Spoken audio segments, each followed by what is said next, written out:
আসসালামু আলাইকুম। আশা করি আপনারা সকলে ভালো আছেন। তো আজকের এই ভিডিওটিতে আমি আপনাদের সাথে খুলনা বিশ্ববিদ্যালয়ের ভর্তির তথ্য নিয়ে আলোচনা করব। আপনারা হয়তো সকলেই জানেন যে খুলনা ইউনিভার্সিটি গুচ্ছের মধ্যে থাকতেছে না। তারা কিন্তু গুচ্ছ থেকে বেরিয়ে এসেছে এবং তারা কিন্তু ভর্তির আবেদনের সময় এবং পরীক্ষার সময় কিন্তু ঘোষণা করে দিয়েছে।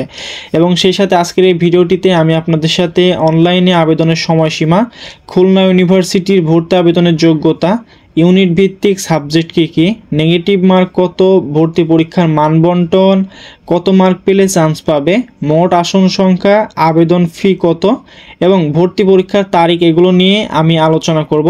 তাই সম্পূর্ণ ভিডিওটি দেখার অনুরোধ রইল এবং ভিডিও দেখার সঙ্গে সঙ্গে চ্যানেলটিকে অবশ্যই সাবস্ক্রাইব করে রাখবেন যেন পরবর্তী সকল আপডেট ভিডিও সবার পূর্বে আপনি পেয়ে যান।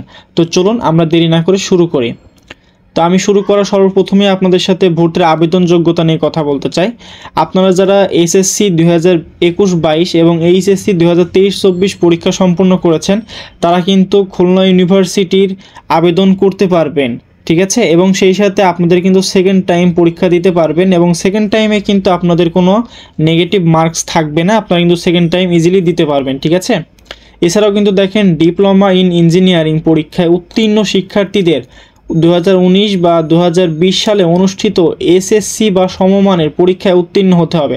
তার মানে যারা ডিপ্লোমা ইন ইঞ্জিনিয়ারিং পরীক্ষায় উত্তীর্ণ হয়েছিলেন তারা চাইলে কিন্তু 2019 বা 20-এর শিক্ষার্থী হতে হবে, তারা কিন্তু অবশ্যই খুলনা ইউনিভার্সিটি অ্যাডমিশনে আবেদন করতে পারবেন, ঠিক আছে। এখানে কিন্তু আমি ডিটেলসে লিখে দিয়েছি, আপনারা একটু দেখে নেবেন।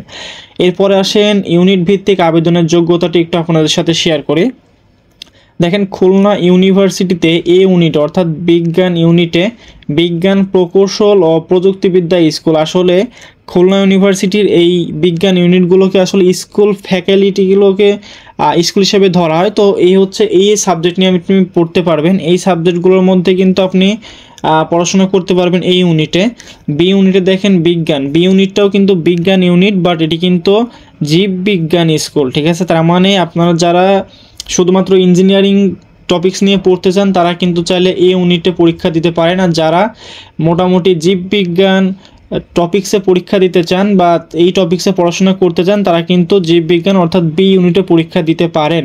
এবং সি ইউনিট দেখেন কলা, মানবিক, সামাজিক বিজ্ঞান, আইন, শিক্ষা ও চারুকলা স্কুল, তার মানে এখানে কিন্তু আপনি সকল সাবজেক্ট নিয়ে পড়াশোনা করতে পারবেন সি ইউনিটে, ঠিক আছে।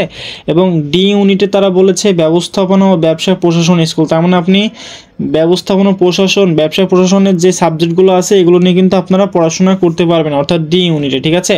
তো এই ছিল হচ্ছে তাদের সাবজেক্ট ভিত্তিক যে আবেদন বা ইউনিট ভিত্তিক যে আবেদন, ঠিক আছে। এটি হচ্ছে সেগুলো। এরপরে আসেন কোথায় আবেদন করতে হবে। আপনারা যারা খুলনা ইউনিভার্সিটিতে আবেদন করবেন তারা http:/admission.ku.ac.bd এই ওয়েবসাইটে গিয়ে কিন্তু আপনারা ইজিলি আবেদন করতে পারবেন, ঠিক আছে। এরপরে আসেন ভর্তি পরীক্ষার মানবন্টন। আর এইখানে আমি একটি কথা বলতে চাই যে এই যে ভর্তি পরীক্ষার মানবন্টনটি আমি আপনাদের সাথে শেয়ার করব, এটি কিন্তু অবশ্যই পরিবর্তনশীল, এখানে আমি পাশে লিখে দিয়েছি। কারণ এই মানবন্টনটি কিন্তু আজ থেকে 4-5 বছর আগে যখন খুলনা বিশ্ববিদ্যালয় নিজস্ব পদ্ধতিতে ভর্তি পরীক্ষা নিত সেই মানবন্টনটি আমি আপনাদের সাথে শেয়ার করেছি এবং অবশ্যই এটি কিন্তু তারা পরিবর্তন করতে পারে, যদি পরিবর্তন করে আমি আবার আপডেটের মাধ্যমে জানিয়ে দেবো। তাই এটি আগেরটাই আমি আপনাদের সাথে একটু শেয়ার করে দিচ্ছি যেন আপনাদের ধারণা হয়ে যায়, ঠিক আছে। তো চলুন, এখানে লেখা আছে এ ইউনিট, বি ইউনিট, ঠিক আছে। পদার্থ 20, রসায়ন থেকে 20, ইংলিশ থেকে 20, ম্যাথ থেকে 20, বায়োলজি থেকে 20, অথবা যারা বায়োলজির পরিবর্তে অ্যানালাইটিক অ্যাবিলিটি থেকে দিতে পারবেন তারা কিন্তু 20 মার্কের পরীক্ষা দিতে পারবেন, ঠিক আছে। তবে এখানে একটি কথা বলে রাখা ভালো যে এবার যেহেতু বি ইউনিট যোগ করেছে অর্থাৎ জীববিজ্ঞানের একটি ইউনিট যোগ করেছে, তাই এই ইউনিটে যারা ইঞ্জিনিয়ারিংয়ের টপিক্স নিয়ে পরীক্ষা দিবেন তারা কিন্তু ম্যাথ নিয়ে পরীক্ষা দিতে হবে, ঠিক আছে। তারা কিন্তু এই ইউনিটে ম্যাথ দাগাতে হবে, আর যারা বি ইউনিটে পরীক্ষা দিবেন তাদের হয়তো বা বায়োলজি দাগাতে হবে, ঠিক আছে। এটি আমার পার্সপেক্টিভ থেকে বলতেছি, তো এটি পরিবর্তন হতে পারে, আপনারা অবশ্যই জেনে নেবেন, ঠিক আছে। এরপরে আসি সি ইউনিট। সি ইউনিটে দেখেন বাংলা থেকে 10 মার্ক, ইংলিশ থেকে 50 মার্ক এবং জিকে থেকে 40 মার্কের পরীক্ষা নেওয়া হবে। ডি ইউনিটে আছে বাংলা 10 এবং ইংলিশে 50। এখানেও একটি কথা আছে যেটি হচ্ছে আপনারা ডি ইউনিটের সকলকেই কিন্তু বাংলা এবং ইংলিশ পরীক্ষা দিতে হবে, সেটি হচ্ছে একটা 50-এর আর একটি 10-এর, ঠিক আছে। এরপরে ডি ইউনিটের মধ্যে কিন্তু চাইলে বিজ্ঞানের স্টুডেন্ট, বাণিজ্যের স্টুডেন্ট এবং মানবিকের স্টুডেন্ট পরীক্ষা দিতে পারে এবং তাদের জন্য এক্সট্রা যে 2টা করে সাবজেক্ট, এই 2টা কিন্তু এখানে লেখা আছে দেখেন, ফিজিক্স থেকে 10, কেমিস্ট্রি থেকে 10, এটা বিজ্ঞান ইউনিটের। বাণিজ্য বিভাগ থেকে দেখেন হিসাব বিজ্ঞানে 10, ব্যবসায় প্রশাসন থেকে 10, মানবিক থেকে কিন্তু অর্থনীতি থেকে 10, পৌরনীতি অথবা ইতিহাস থেকে কিন্তু 10, ঠিক আছে। অর্থাৎ ডি ইউনিটে বাংলা এবং ইংলিশ কিন্তু সবার জন্য প্রযোজ্য, সেই সাথে আপনারা যে বিভাগ থেকে পরীক্ষা দেবেন তাদের জন্য 2টা করে সাবজেক্ট এক্সট্রা যোগ হবে, ঠিক আছে। এটা অবশ্যই মাথায় রাখবেন। এটা আমি স্লাইডটা সুন্দর করে দেখিয়ে দিচ্ছি, আপনারা একটু ভালো করে দেখে নেবেন। এরপরে আসেন অনলাইনে আবেদনের সময়সীমা।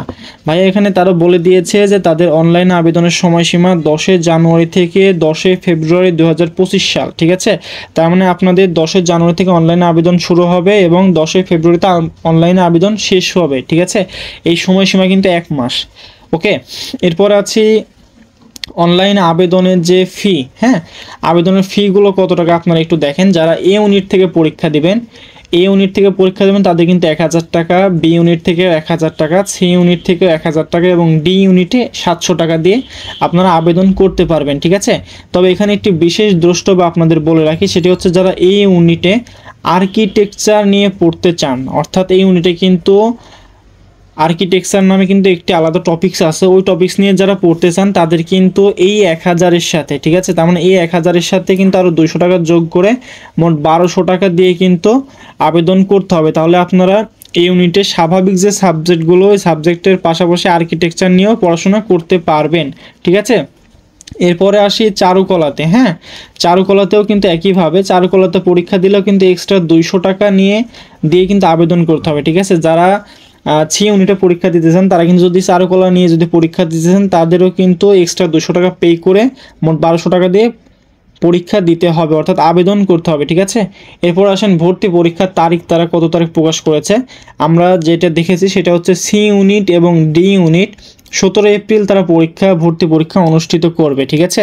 অর্থাৎ হয়তো সকাল এবং বিকেল মিলে সি ইউনিট এবং ডি ইউনিটের ভর্তি পরীক্ষা তারা সম্পূর্ণ করবে এবং এ ইউনিট এবং বি ইউনিটের পরীক্ষা তারা সম্পূর্ণ করবে 18 এপ্রিল। তার মানে বুঝতে পারতেছেন যে 2 দিনে তারা কিন্তু 4টা ইউনিটের পরীক্ষা সম্পূর্ণ করে নেবে, ঠিক আছে। এরপর আসেন মোট আসন সংখ্যা। মোট আসন সংখ্যা তাদের রয়েছে 1200-টিরও বেশি। তার মানে আপনাদের কিন্তু অনেক সুযোগ আছে, যারা খুলনা ইউনিভার্সিটিতে পরীক্ষা দিতে চান তারা কিন্তু সহজেই ভালো করে প্রিপারেশন নিলে কিন্তু একটা সিট আপনার হয়ে যেতে পারে, ঠিক আছে। তো আজকের এই ভিডিওটি এ পর্যন্তই। স্লাইডগুলো আমি আবারও সুন্দর করে দেখিয়ে দিচ্ছি, আপনারা সুন্দর করে চাইলে একটু ভিডিও পজ করে দেখে নিতে পারেন। এবং আজকের এই ভিডিওটি খুলনা বিশ্ববিদ্যালয়, আশা করি আপনার সকল তথ্যগুলো খুবই কাজে আসবে এবং এই ভিডিওটি যদি ভালো লেগে থাকে অবশ্যই আমার এই চ্যানেলটিকে আপনারা সাবস্ক্রাইব করে পাশে থাকা বেল আইকনটি বাজিয়ে দেবেন। তো please subscribe and like, comment and share.